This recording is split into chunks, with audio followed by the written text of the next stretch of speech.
Hello friends, GSTR 3B और GSTR 1 की due dates में बहुत ही इम्पॉर्टेंट चेंजेस होने वाले हैं जिसके बारे में हम बात कर रहे हैं। तो पहला जो हमारा इम्पॉर्टेंट चेंज है जो कि 1 जनवरी 2021 से ये जो चेंजेस है वो एप्लीकेबल होंगे। तो 1 जनवरी 2021 से कहा गया है कि जो ड्यू डेट है for furnishing quarterly GSTR 1 by quarterly tax payer to be revise 13th of the month succeeding the quarter. तो पहले हम बात कर रहे हैं GSTR 1 की। तो दोस्तों GSTR 1 की जो ड्यू डेट्स हैं वो चेंज होने वाली है 1 जनवरी 2021 से। क्या डेट्स चेंज होने वाली है कि जो आप अपनी क्वार्टरली GSTR 1 फाइल करेंगे 1 जनवरी 2021 से, तो आपको वो फाइल कर लेनी है क्वार्टर एंड से जो नेक्स्ट मंथ की 13 होगी। For example January, February, March quarter की हम अगर बात करें तो 13 अप्रैल तक आपको अपनी GSTR 1 को फाइल करना है। तो GSTR 1 की ड्यू डेट जो है वो अब चेंज हो जाएगी। इसी तरीके से जो इम्पोर्टेंट इन्होंने बताया है 1 जनवरी 2021 से जो आपकी GSTR 1 में आप अपनी लाइबिलिटी दिखाएंगे। एक तो ड्यू डेट इन्होंने चेंज कर दी है, क्यों चेंज कर दी है वो रीज़न भी अभी मैं आपको बताऊंगी। तो जो आप अपनी GSTR 1 के अंदर लाइबिलिटी दिखाएंगे वो लाइबिलिटी आपकी GSTR 3B के अंदर ऑटो पॉपुलेट हो जाएगी, यानी कि वो जो सेल है वो ऑटो पॉपुलेट हो जाएगी आपकी GSTR 3B के अंदर। अब नेक्स्ट जो इम्पॉर्टेंट चीज़ इन्होंने बोली है, auto population of ITC from supplier GSTR 1 through newly developed facility in 2B for the monthly filer with effect from 1st of January and quarterly filer with effect from 1st April। तो monthly filers के लिए auto populate होना start हो जाएगा ITC आपके supplier की GSTR 1 के basis पर, और क्वार्टरली फाइलर्स के लिए 1 अप्रैल से ऑटो पॉपुलेट होना स्टार्ट हो जाएगा।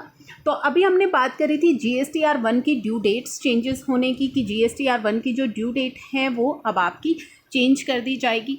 अब यहाँ पे इन्होंने कहा है कि जो आपकी GSTR 1 है उसकी ड्यू डेट्स को चेंज क्यों किया जा रहा है, in order to ensure auto population of ITC and liability in 3B as detail above. जैसा कि आपको कहा है कि जो आपका ITC है और जो आपकी लाइबिलिटी है अब वो आपकी GSTR 1 से ऑटो पॉपुलेट होगी आपकी 3B के अंदर।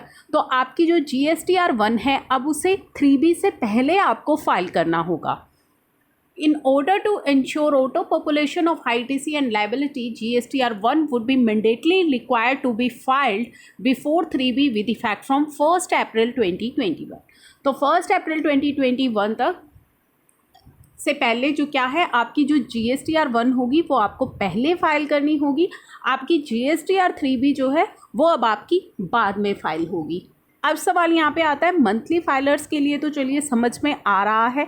अब क्वार्टरली फाइलर्स का क्या होगा, जो GSTR 1 अपनी क्वार्टरली फाइल कर रहे हैं तो उनके लिए भी दोस्तों अब ये ऑप्शन लेकर के आए हैं। उनके लिए भी अब ये जो GSTR 3B है इसे क्वार्टरली किया जा रहा है। देखिए नीचे इन्होंने क्लियर किया है, as a further step towards reducing the complaints burden on small taxpayer having aggregate turnover less than 5 crore. अगर आपका एग्रीगेट टर्नओवर है तो यहाँ पे काउंसिल ने रिकमेंड किया है for filing return on quarterly basis with monthly payment. तो आपकी 3B को भी क्वार्टरली किया जा रहा है ताकि क्वार्टरली फाइलर्स वालों की जब GSTR 1 फाइल होगी उसके बाद आपको अपनी 3B को भी क्वार्टरली फाइल करना है। लेकिन यहाँ पे जो इन्होंने इम्पॉर्टेंट चीज़ बोली है कि आपकी जो पेमेंट है वो पेमेंट आपकी मंथली ही रहेगी। जो GSTR 3B की आप पेमेंट कर रहे हैं वो पेमेंट आपको मंथली ही करनी होगी। नाउ इम्पोर्टेंट और इन्होंने एक चीज़ ऐड कर दी है कि यू हैव द ऑप्शन कि आप अपना 35% लाइबिलिटी, 35% किसका, जो लास्ट क्वार्टर है उसका 35%, यानी कि 1 जनवरी से अगर ये इफ़ेक्टिव हो रहा है तो अक्टूबर, नवंबर, दिसंबर जो आपका क्वार्टर है उसकी लाइबिलिटी का 35% आप जो है जमा करवा दीजिए पहले 2 महीने के अंदर। तो ये चीज़ उन्होंने आपको ऑप्शन दिया है। लेकिन यहाँ पे काफ़ी सारी कन्फ्यूजन ये क्रिएट हो गई है कि अगर मान लीजिए हमारा जो है इस कमिंग क्वार्टर के अंदर टैक्स नहीं बन रहा है, कोई सेल नहीं हुई है, क्या ऐसी कंडीशन में भी हमें 35% टैक्स जमा कराना मैंडेटरी है? तो आई फील कि ऐसा आपके लिए मैंडेटरी नहीं किया जाएगा। अगर आपकी लायबिलिटी नहीं है तो आपके लिए मैंडेटरी नहीं होगा। तो इन चीज़ों को क्लैरिफिकेशन लाना एक नोटिफिकेशन के थ्रू, जब ये क्लैरिफिकेशन आ जाएगी तो और ज़्यादा डिटेल में हम उसे देख पाएंगे। लेकिन मेरे अकॉर्डिंग तब आपसे ये टैक्स डिपॉजिट नहीं करवाया जाएगा।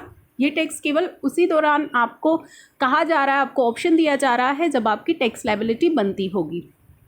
तो यहाँ पे you have an option to pay 35% of net cash liability of the last quarter using auto generated challan. तो इसका एक ऑटो जनरेटेड चलान भी जो है आएगा, एक नया जो है फॉर्म आएगा जिसके थ्रू आप ये टैक्स जो है उसे जमा करा सकते होंगे। तो ये ऑप्शन आपको यहाँ पे दिया जाएगा।